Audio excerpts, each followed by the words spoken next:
अस्सलाम वालेकुम। प्रोग्राम फर्द जुर्म के साथ मैं हूं आपका मेज़बान फ़याज़ मलिक।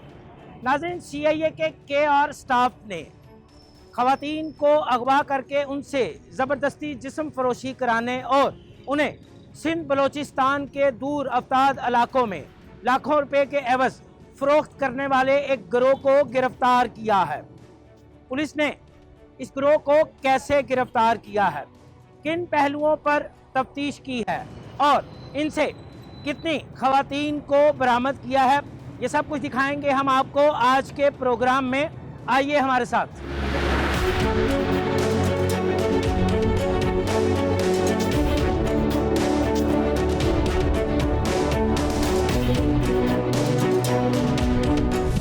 मैं आ गया हूं CIA कोतवाली में, जहां हम KR स्टाफ के DSP मियां अंजुम तुकीर से इस गिरोह की गिरफ्तारी के हवाले से पूछेंगे। हम उनसे पूछेंगे कि उन्होंने इस गैंग को कैसे बेनकाब किया, किन पहलुओं पर तफ्तीश की, गिरफ्तार मुल्ज़मान ने दौरान तफ्तीश क्या क्या इंकशाफात किए। आइए हमारे साथ।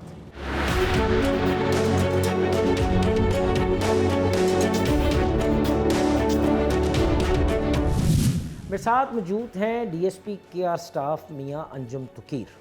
मियां साहब, बहुत शुक्रिया, आपने अपना कीमती टाइम दिया।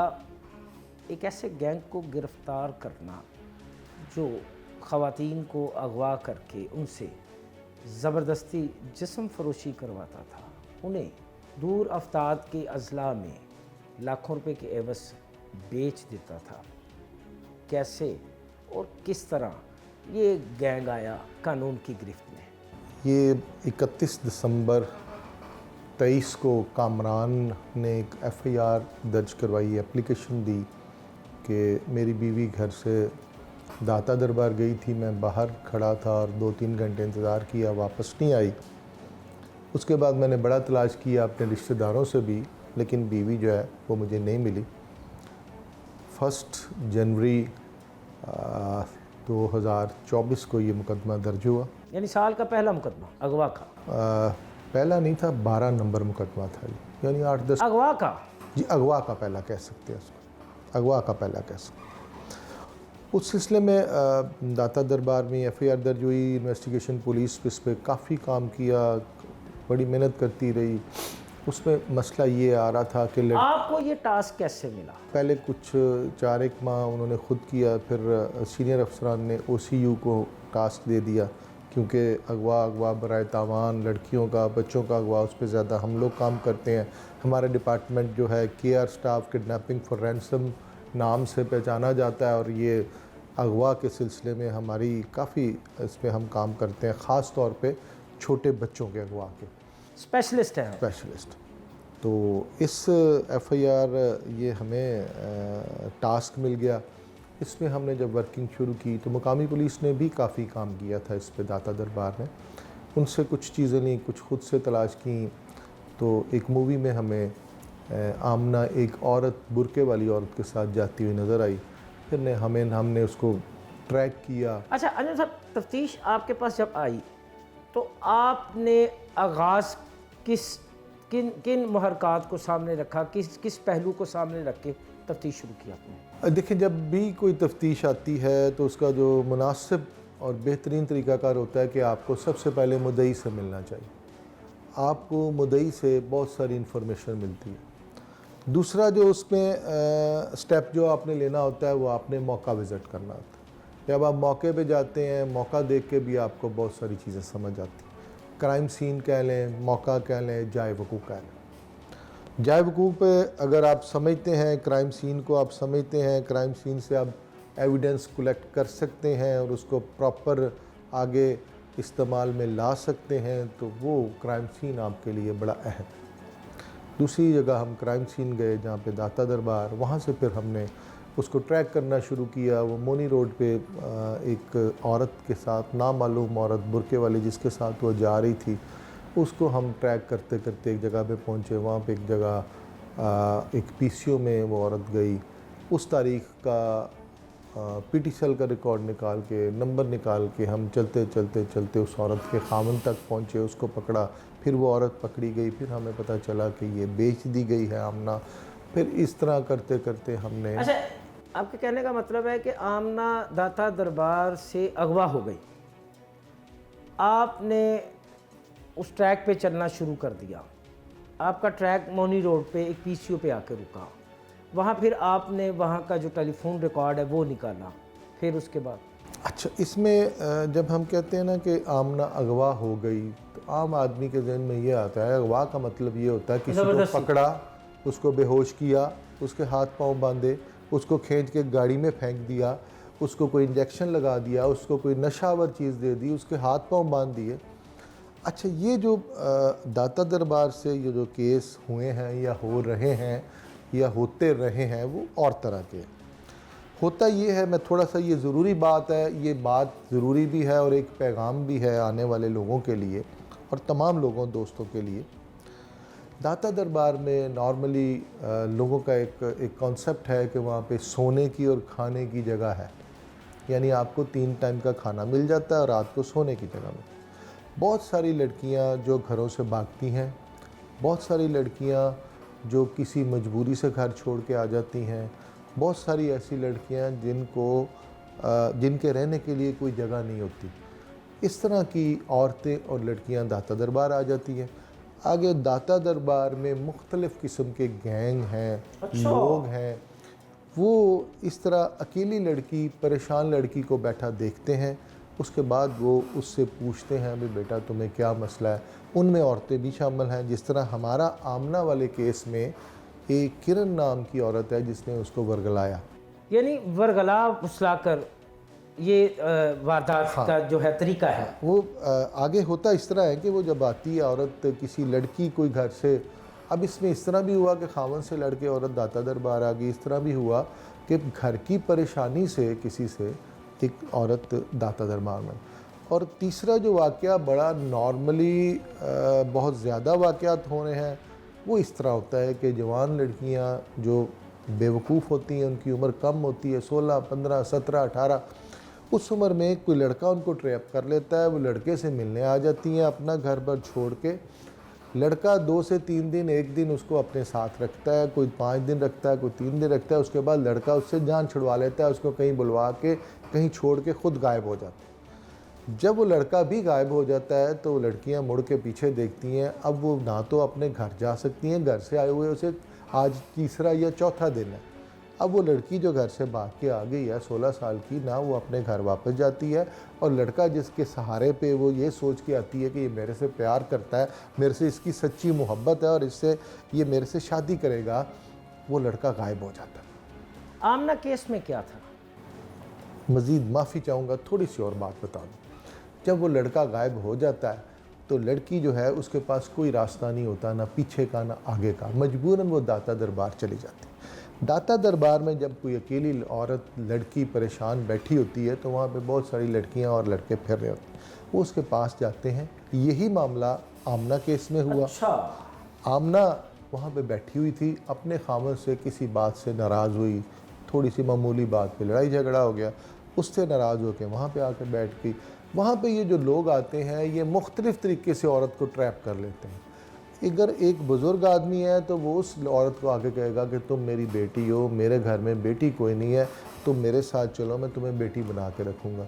कोई जवान लड़का वहाँ पे है जो ये काम कर रहा है तो वो ये जाके स्टोरी सुनाएगा कि तुम्हारा क्या मसला है। वो बताएगी कि मैं इस तरह अपने घर से नाराज़ होके आई हूँ, तो वो उसको बताएगा कि जी मेरे पास बड़े पैसे हैं लेकिन मैं परेशान था, तुम मुझे मिल गई हो, हम दोनों शादी कर लेते हैं और फ़लाँ जगह मिलेंगे। कोई इस तरह वह वरगला बुसला लेता है, कोई उस तरह उसको ट्रैप कर लेता है अपने जाल में। और कोई लड़की अगर औरत वहाँ पे मौजूद हो, जिस तरह आमना केस में औरत उसके पास आई, उसने आके आमना से कहा बेटा बहन तुम क्यों परेशान हो? उसने कहा मेरी खामन से लड़ाई हुई। उसने कहा मैं इधर मेरा करीब ही घर है, मैं बीमार हूँ, तुम आ जाओ मेरे साथ, हम दोनों रहेंगे, मेरा खामंद है, 2 बच्चे हैं, तो तुम मेरी बहन बन के मेरे घर में रहना। तो इस तरह वो उसको ट्रैप कर वो ले गई आमना को। अच्छा, फिर उसके बाद उसने उसको आमना को बताया कि मेरी एक बहन जो है वो सिंध में रहती है और उसकी 3 बेटियां हैं, तो वो बड़ी अच्छी है, उसकी ज़मीन बहुत ज़्यादा है, उसका घर बहुत बड़ा है, तो वो चाहती है कि मतलब मेरे घर में कोई, मैं उसकी तुमसे बात करवा देती। यानी अब तफ्तीश जो है वो लाहौर से निकलकर सिंध में दाखिल हो। जी, वो इस तरह दाखिल हुई कि उस औरत ने आमना की बात करवा दी, जो सिंध में बैठी हुई औरत जिसको अदी कहते हैं। उसने आमना को फ़ोन करके कहा कि बेटा क्या हुआ है? इसने कहा जी मैं अपने खामे से लड़ के आई हूँ। उसने कहा कोई बात नहीं, मेरी 3 बेटियाँ हैं, तुम भी मेरी बेटी हो, आओ जहाँ पे वो खा रही हैं तुम भी खा लेना, घर के काम शाम तो कर लेती है। उसने कहा कर लेती हूँ तो मेरे साथ करती रहना। आमना मुतमिन हो गई, मुतमिन हुई, उनके साथ बस में बैठ के सिंध चली गई। सिंध से फिर उसने इनको जो लेके जाने वाले मियाँ बीवी थे, किरण नाम की औरत जो उसको दाता दरबार से लेके गई थी, और किरण ने फ़ोन करके अपने खामद यूसुफ को बुलवाया था। अच्छा, किरण और यूसुफ उसको लेके अदी के पास सिंध चले जाते हैं। सिंध में चले गए। सिंध हैदराबाद में उनका ड्राइवर आता है, गाड़ी आती है, वो उसको बस से लेते हैं, लेके अपने डेरे पे या घर में ले जाते हैं। वहाँ पे जाके ये जो मियाँ बीवी छोड़ने जाते हैं, ये 50 से 55, 60 इतनी किन की एक लड़की की कीमत लेते हैं। इन्होंने उसको 55,000 दिया और वो दोनों मियाँ बीवी वापस आ गए।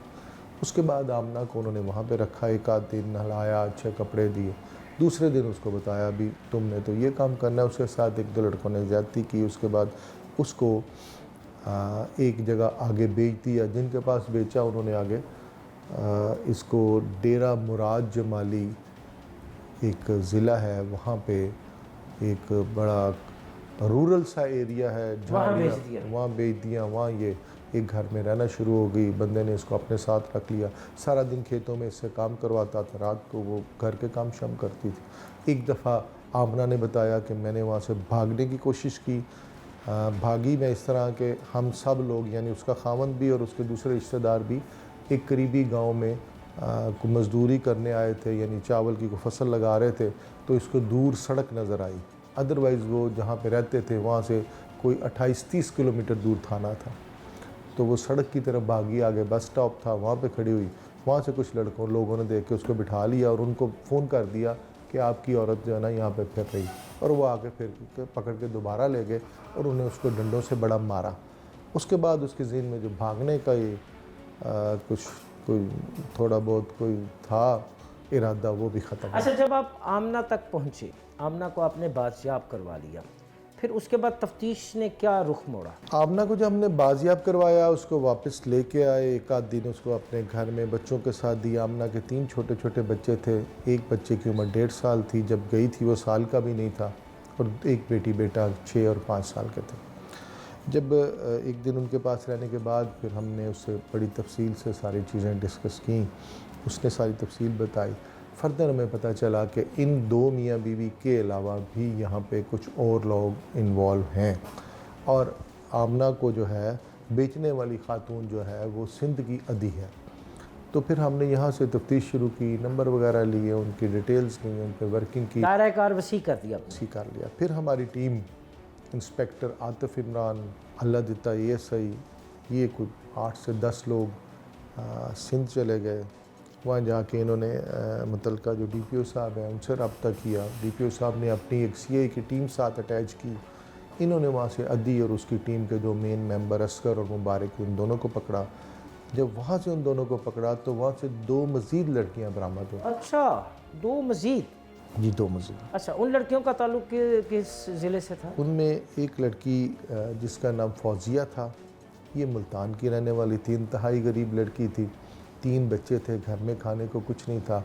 उसने कोशिश की, मैट्रिक पास थी, कि मैं कहीं पे नौकरी तलाश करूं। वो नौकरी तलाश करने गई, तो आगे कोई एक बंदा था, उसने उसको ट्रैप किया कि चलो मैं तुम्हें सिंध में नौकरी दिलवा देता हूँ। उसको बिठा के साथ वो उसको सिंध में अदी के पास छोड़ा है, और अदी ने उसका आगे 2.5 लाख रुपए में सौदा किया था, उसको बेच दिया था, और वो बंद उसको छोड़ने जा रही थी जब हमने उसको पकड़ा।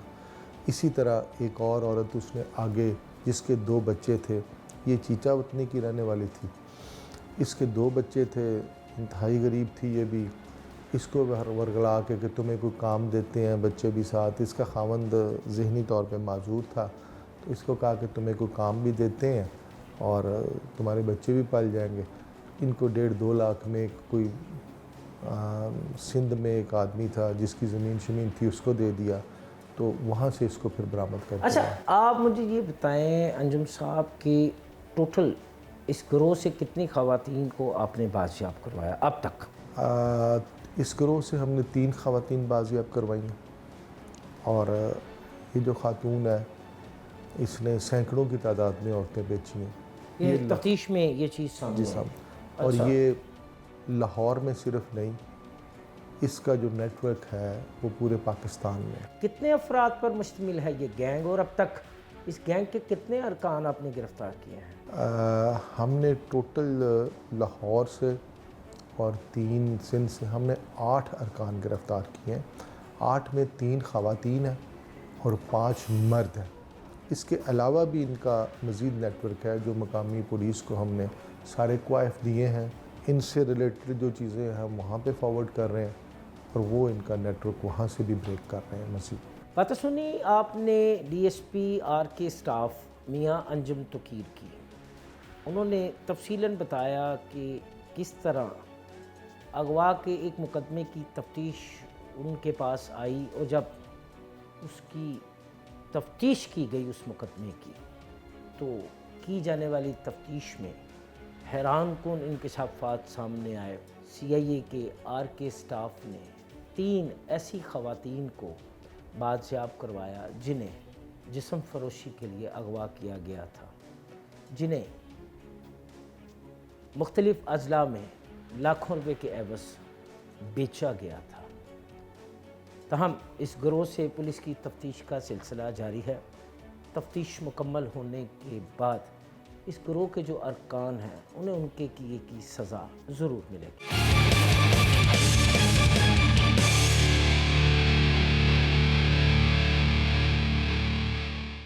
ख़वातीन को अगवा करना, उनसे ज़्यादती और उन्हें मुख्तलिफ अजला में बेचे जाने के हवाले से टीम फर्द जुर्म ने एक खसूसी रिपोर्ट तैयार की है। आइए पहले हम आपको वो रिपोर्ट दिखाते हैं। मुल्क भर में खवातीन के साथ इम्तियाजी सलूक, जिनसी और जिस्मानी तशद्दुद का निशाना बनाए जाने समेत खवातीन के कत्ल अगवा से मुतालिक तफसीली रिपोर्ट जारी। रिपोर्ट सूबाई पुलिस महकमों में दर्ज दरख्वास्तों से हासिल किए गए अदाद शुमार पर मुश्तमिल है।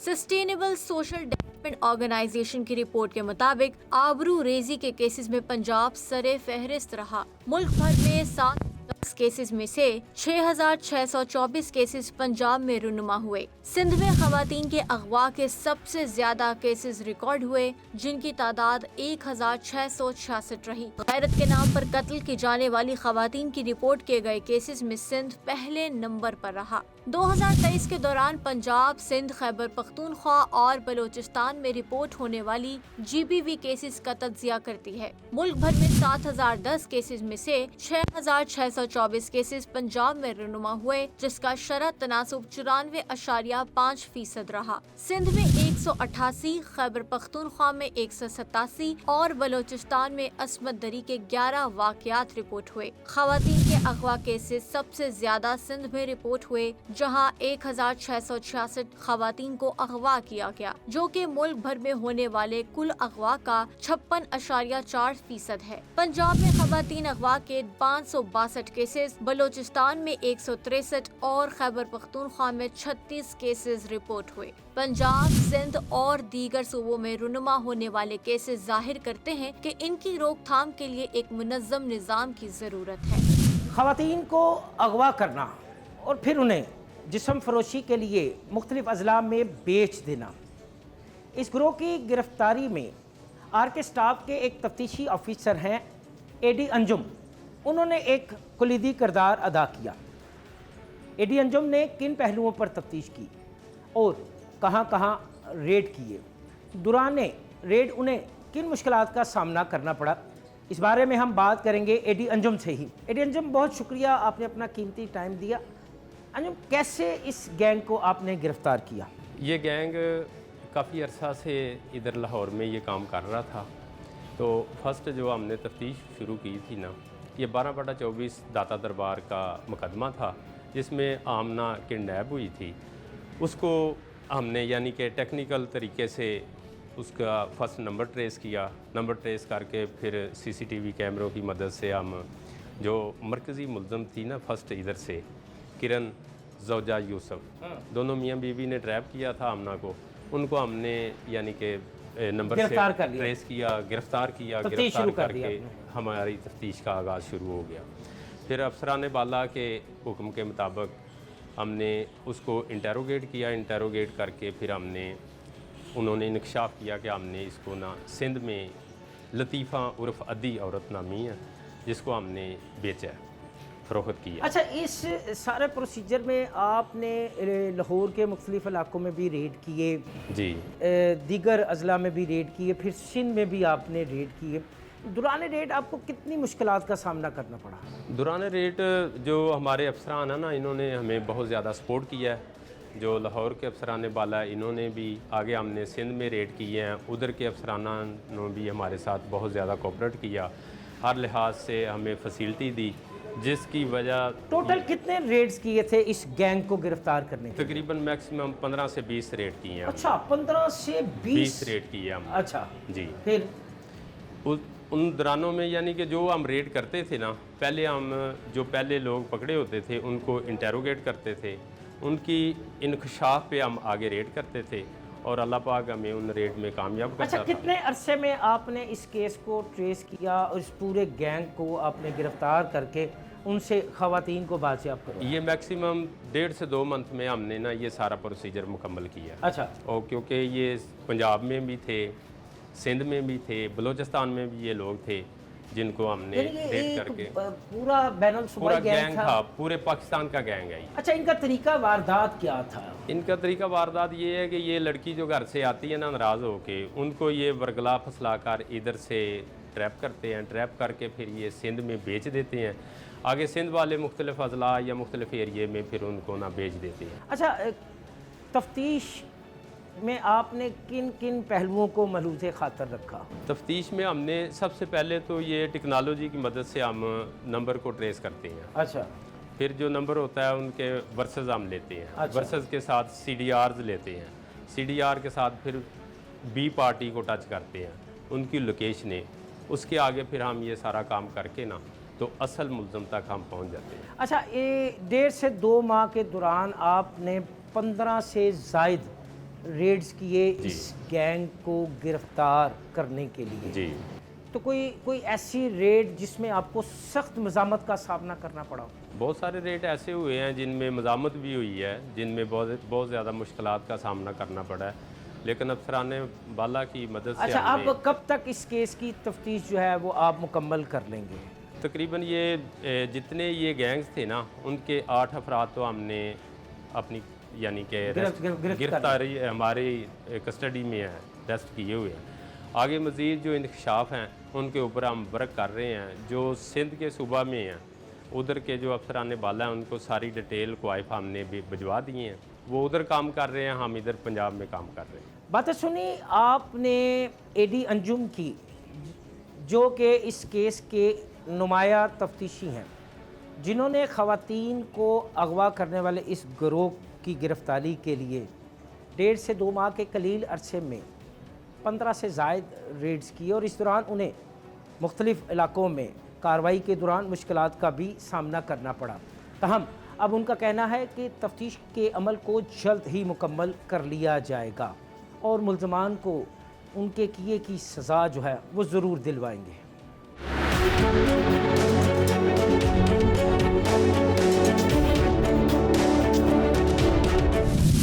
आपने बातें सुनी तफ्तीशी ऑफिसर की, जिसने बताया कि उसने कितने कलील अरसे में ना सिर्फ इस गैंग को गिरफ़्तार किया बल्कि उसके कब्ज़े से 3 मगवी ख़वातीन को भी बाजियाब करवाया। बाजियाब होने वाली ख़वातीन ने पुलिस को अपने बयानात रिकॉर्ड करवाए हैं। अपने बयान में वो क्या कहती हैं, आइए हम आपको वो भी सुनवाते हैं। गुजरालो लड़के लाहौर आ गई, दाता साहब उतों अगों नदीम ते मल्तानी ने मैनू ले लिया, उन्होंने अगों मैनू सिंध इलाके च वेचिया, लतीफ़ा बीबी अगे अद्धी ਉਹਦੇ ਅੱਗੇ ਵੇਚਿਆ, ਉਹਨੇ ਅੱਗੋਂ ਮੈਨੂੰ ਹੋਰ ਕਿਸੇ ਇਲਾਕੇ ਵਿੱਚ ਵੇਚ ਛੜਿਆ 1,40,000 'ਚ। ਉਹ ਇਲਾਕੇ ਦਾ ਨਹੀਂ ਮੈਨੂੰ ਪਤਾ। ਠੀਕ ਹੈ, ਉੱਥੋਂ ਫਿਰ ਮੈਨੂੰ 1,40,000 'ਚ ਜਦੋਂ ਵੇਚਿਆ ਹੈ, ਮੇਰੇ ਨਾਲ ਜ਼ਿਆਦਤੀਆਂ ਬੜੀਆਂ ਹੋਈਆਂ, ਮੇਰੇ ਨਾਲ ਜ਼ੁਲਮ ਬੜੇ ਹੋਏ ਨੇ। ਸ਼ੁਕਰ ਅਦਾ ਕਰਨੀ ਆ ਕਿ ਲਾਹੌਰ ਵਾਲੀ ਪੁਲਿਸ ਆਈ ਹੈ ਤੇ ਉਹਨਾਂ ਮੈਨੂੰ ਬਚਾ ਲਿਆ। ਨਾ जाने पता नहीं मैनू जानों मार दे के की करते मेरे। खवातीन के अगवा और उनसे जिस्म फरोशी करवाने के साथ साथ इन्हें बेचने के घनौने जुर्म में खवातीन का ही मुलविस होना ये एक लम्हाए फिक्रिया है। ऐसे घनौने जराइम की रोकथाम के लिए मुआशरा अपना क्या किरदार अदा कर सकता है, इस बारे में हम बात करेंगे माहिर नफ्सियात डॉक्टर सना सुखेरा से।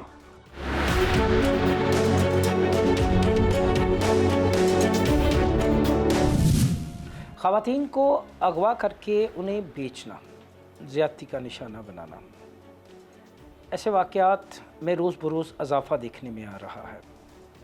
क्या मुहरक़ात हैं ऐसे वाक़यात के पीछे, और ऐसे वाक़यात से बचने के लिए मुआशरा अपना क्या किरदार अदा कर सकता है, इस बारे में हम बात करेंगे माहिर नफ्सियात डॉक्टर सना सुखेरा साहबा से। डॉक्टर साहब, बहुत शुक्रिया, आपने अपना कीमती टाइम दिया। डॉक्टर साहब, एक ऐसा इशू जो कि हमारे मुआशरे में एकदम से सामने आ रहा है, ख़वातीन को अगवा करना, ख़ास तौर पे ऐसी ख़वातीन जो लड़झगड़ कर घर से बाहर आ जाती हैं, ये सोचकर कि शायद बाहर उन्हें पनाह मिलेगी, अमान मिलेगी, लेकिन वो बाहर आके अगवाकारों के हत्थे चढ़ जाती हैं। फिर वो अगवाकार उन्हें अगवा करते हैं, दूसरे शहरों में बेच देते हैं या फिर उन्हें अब्यूज़ करते हैं। ऐसे वाक़यात रोज़ बरोज़ बढ़ रहे हैं। माहिर नफ्सियात की हैसियत से बताइएगा कि क्या वजूहात हैं ऐसे वाक़यात के इजाफ़े के पीछे? ये वाकई माशरे का एक बहुत ही संगीन किस्म का बढ़ता हुआ मसला है और इसके बारे में हमें वाकई बात करने की बहुत ज़्यादा ज़रूरत है। बतौर इंसान हमारे अंदर फ़ितरी तौर पे जिबिलत है कि हम फ़ाइट करते हैं किसी सिचुएशन में, किसी भी थ्रेट या किसी फ़ियरफुल सिचुएशन में, किसी कॉन्फ्लिक्ट की सिचुएशन में, या हम फ्लाई कर जाते हैं। यानी फ़ाइट और फ्लाइट रिस्पॉन्स हमारे अंदर कुदरती तौर पे मौजूद है। जब भी ख़वातीन को इस किस्म के मसाइल दरपेश होते हैं कि जैसे उनको किसी किस्म की कोई रिस्ट्रिक्शंस का सामना करना पड़ता है, हद से ज़्यादा सख्ती है वालिदैन की तरफ से, उनको उनकी ज़िंदगी उनके मुताबिक जीने नहीं दी जा रही, या ससुराल के मज़ालिम का वो शिकार हैं, या कुछ केसेस में किसी ऐसे शख्स से मोहब्बत कर बैठी हैं जो गलत किस्म के रास्ते पर चलता है, तो इसमें फ़ाइट और फ्लाइट रिस्पॉन्स ऑटोमेटिकली एक इंसान के अंदर एक्टिवेट होता है। अब इसमें ख़वातीन को आसान हल ये नज़र आता है कि हम अपना घर छोड़ दें और ऐसी जगह पर जाके पनाह लें, किसी दोस्त के पास, किसी अहबाब के पास। बहुत से ऐसे केसेस देखने में आते हैं जहाँ पर लोग उनको झांसा देकर और पनाह देने की घर से ले जाते हैं और बड़े हमदर्द बन के उनको अपने पास रखने की कोशिश करते हैं। पहले सुनते थे कि कोई नौउम्र बच्ची जो है वो घर से चली गई या कोई टीनेजर्स जो है वो घर से चली गई। अब तो शादीशुदा ख़वातीन में भी एक देखने में इजाफा आ रहा है कि वो ज़रा सी कोई बात होती है तो वो घर छोड़ देती हैं। जी, इसमें कुछ ज़िम्मेदारी माशरे पे भी आयद होती है, क्योंकि जब कॉन्फ्लिक्ट हद से ज़्यादा बढ़ जाते हैं और एक औरत थ्रेटन्ड फील करती है अपने घर के अंदर, तो जैसा कि मैंने कहा कि उसको जब कोई रास्ता समझ नहीं आता तो वो समझती है कि इससे बदतर ज़िंदगी क्या होगी, चलो मैं कोई और रास्ता ढूंढ कर देखती हूँ, और वो बच्चों को छोड़ के निकल जाती है। लेकिन सच तो ये है कि जैसी भी ज़िंदगी घर के अंदर है उससे बहुत ज़्यादा बाहर है, ख़राबी है। माहिर नफ्सियात की हैसियत से बताइएगा कि इस सोच को कैसे ख़त्म किया जा सकता है? जी, सबसे पहले तो हमें अपने माशरे में अवेयरनेस की ज़रूरत है और ख़वातीन के लिए ऐसे प्लेटफॉर्म्स मुहैया करने की ज़रूरत है जहाँ पे वो लोगों के साथ, काउंसलर्स के साथ, साइकोलॉजिस्ट के साथ अपने ज़ाती मामलात को भी डिस्कस कर सकें और कॉन्फ्लिक्ट्स को रिजॉल्व कर सकें। जब हम फिल्मों और ड्रामों में देखते हैं ना कि एक औरत जो है वो अपना सब कुछ छोड़ छाड़ के नए सिरे से ज़िंदगी शुरू कर रही है, चंद मुश्किलात आई मगर उसके बाद वो एक बहुत अजीम औरत के रूप में उभर के सामने आई और उसकी ज़िंदगी मुकम्मल हो गई और उसकी कुर्बानियाँ रंग ले आईं, ये सब कुछ जो है ये सिर्फ अफसानवी दुनिया में होता है। असल ज़िंदगी में ऐसा नहीं होता। जब भी औरत अपने घर की दहलीज़ को फैलांग जाती है, ख्वाह वो किसी की मोहब्बत में छोड़ के जाती है, ख्वाह वो अपने माली हालात से तंग होकर जाती है, ख्वाह वो तशद्दुद और जुल्म से तंग होकर जाती है, तो वहाँ उस सिचुएशन को छोड़कर मज़ीद दरिंदों में चले जाना मसले का हल नहीं है। डॉक्टर साहब, गुज़श्ता दिनों एक ऐसा गैंग मंजर आम पर आया जो कि ख़वातीन को अगवा करता था, उन्हें मुख्तलिफ़ अज़ला में बेचता था। अब बदकिस्मती ये है कि इस गैंग को चलाने वाली भी खातून है। इस खातून ने दर्जनों ख़वातीन को अगवा करने का एतराफ़ किया। ऐसे घनौने जराइम में ख़वातीन का इन्वॉल्व होना ख़वातीन का सामने आना, मुआशरा किस जानिब जा रहा है? एक तो माशरा वैसे इखलाकी तनज़ुली का शिकार है, दूसरा दिस इज़ ईज़ी मनी, क्योंकि अगर आप किसी इंसान को ख़रीद कर बेच देते हैं तो उसके अंदर बहुत ज़्यादा पैसे। क्या किसी इंसान की कोई कीमत है? नहीं, इंसान की अनफॉर्चुनेटली कोई कीमत नहीं है, इंसान अनमोल है। लेकिन हमारे ऐसे माशरे में ऐसे दरिंदे मौजूद हैं जो 2 कौड़ियों के एवज़ औरत की इज़्ज़त भी बेच देते हैं और उसकी जान भी बेच देते हैं। और दूसरा ये कि मैं इस चीज़ की तरफ ज़रूर हमेशा हमें तवज्जो मबज़ूल कराती हूँ, फिर से कराना चाहूँगी। हमसाया ममालिक की बहुत सी फ़िल्में और ड्रामे आप उठा के देख लीजिए जहाँ पे प्रोस्टिट्यूशन को और इन चीज़ों को ग्लोरीफाई करके प्रेजेंट किया जाता है। ऐसी ख़वातीन और ऐसे ड्रामाज हमारे नौजवान लोगों के ज़हनों में, नौजवान घरों में बाप बेटी के साथ बैठ के देख रहे हैं, जहाँ पर एक ज़माना कदीम की प्रोस्टिट्यूट को बहुत ही ग्लोरीफाई करके प्रेजेंट किया गया, एज़ एफ वो एक बहुत अच्छा काम कर रही थी। जिस माशरे के अंदर इस किस्म के रोल मॉडल्स होंगे वहाँ पर लोग इस चीज़ का करते हुए कोई नदामत महसूस नहीं करेंगे।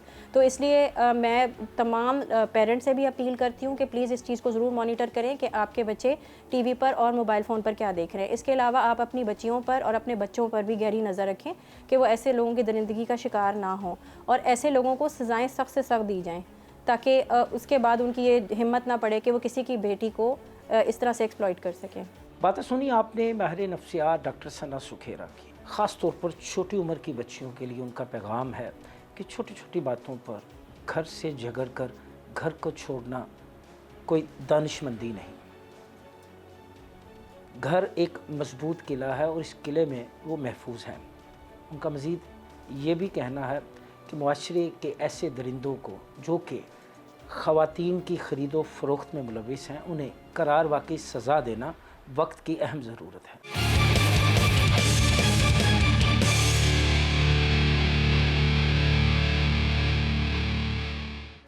ख़वातीन के अगवा, उनसे ज़बरदस्ती ज़्यादती और उन्हें मुख्तलिफ़ शहरों में बेचने का घनौना अमल। कानून ऐसे संगीन जराइम के बारे में क्या कहता है? कौन सी दफ़ा है और उसकी कितनी सज़ा है? तफ्तीश का क्या तरीक़ाकार है? और भी बहुत से सवालात जिनके जवाबात के लिए हमें ज्वाइन किया है advocate Supreme Court Mohammad Saim Chaudhary ने। साइम, बहुत शुक्रिया, आपने अपना कीमती टाइम दिया।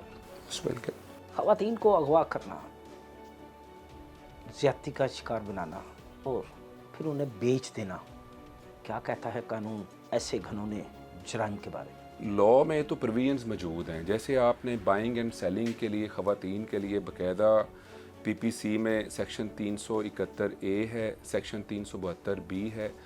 ए जो है वो सेलिंग को डील करती है, बी जो है वो बाइंग को डील करती है। ठीक है, ख़ास तौर पे प्रोस्टिट्यूशन के पर्पज़ के लिए जब ख़वातीन को बाइंग एंड सेलिंग की जाती है तो इसमें लॉ बड़ा सख्त है।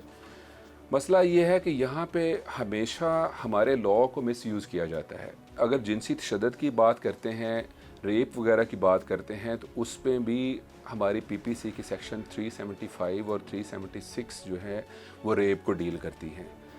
अगर आप अबडक्शन की बात करते हैं उसके भी लीगल प्रोविजंस मौजूद है।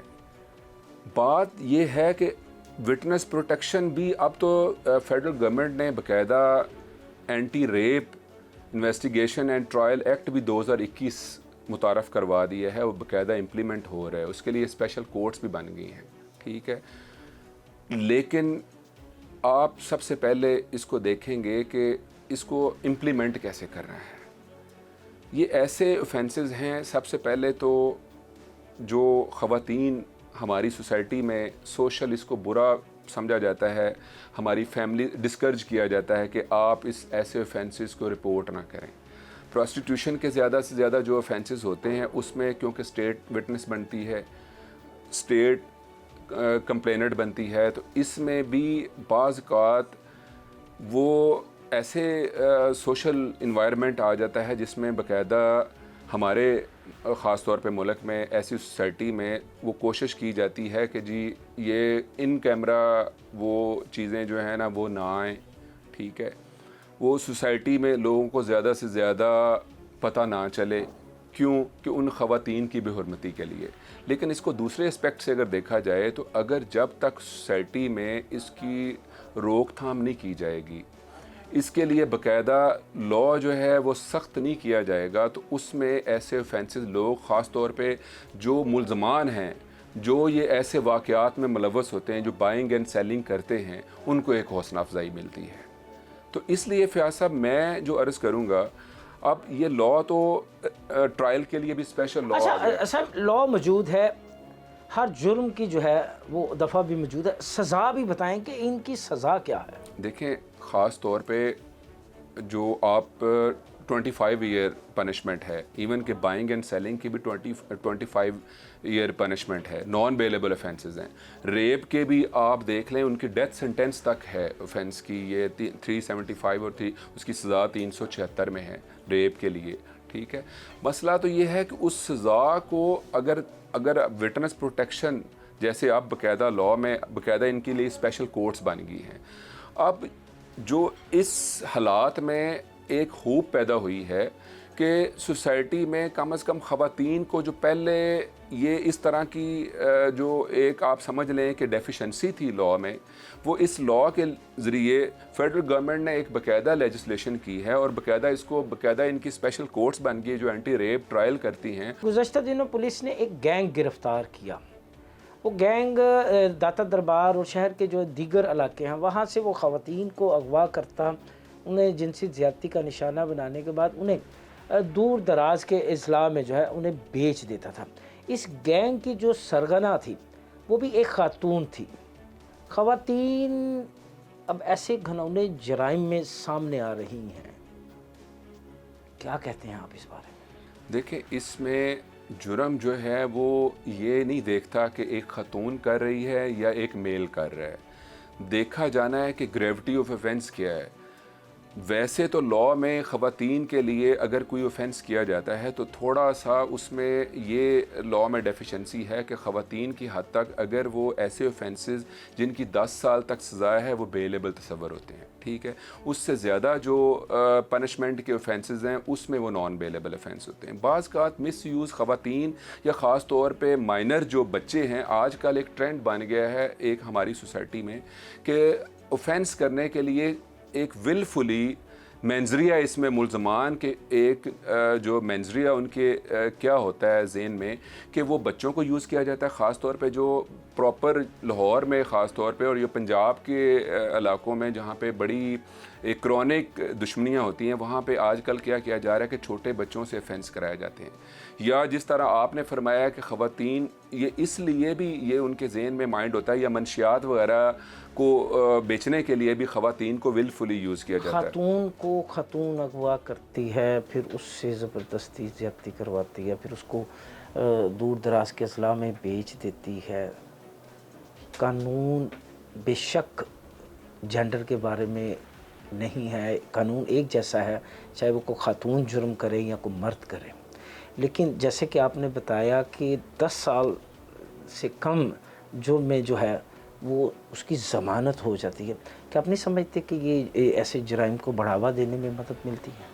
यही मैं अर्ज़ कर रहा हूँ कि उसमें एक लॉ में डेफिशिएंसी है, लेकिन बस वो एक सिंपथी खातून एक सिंपथी कानून ने उसको देने की कोशिश की है या माइनर जो इसका अब समझते नहीं कि मैं अर्ज़ करूँगा कि ऐसे ऑफेंसेस ख़ास तौर पे जिस तरह आपने सोसाइटी में आजकल ये लेजिस्लेचर को देखना पड़ेगा, लॉ को अमेंड करना पड़ेगा। अगर वो लॉ अमेंड नहीं किया जाएगा तो इस तरह बच्चों को और ख़वातीन को मिस यूज़ किया जाएगा और ऐसे में ऑफेंसेस बढ़ेंगे और सोसाइटी में जो एक आप समझते हैं कि उससे इसका बहुत बड़ा ना सिर्फ उनकी बच्चों के लिए और ख़वातीन के लिए, सोसाइटी में उनकी अपने लिए भी बहुत ज़्यादा ये अलमिया होगा।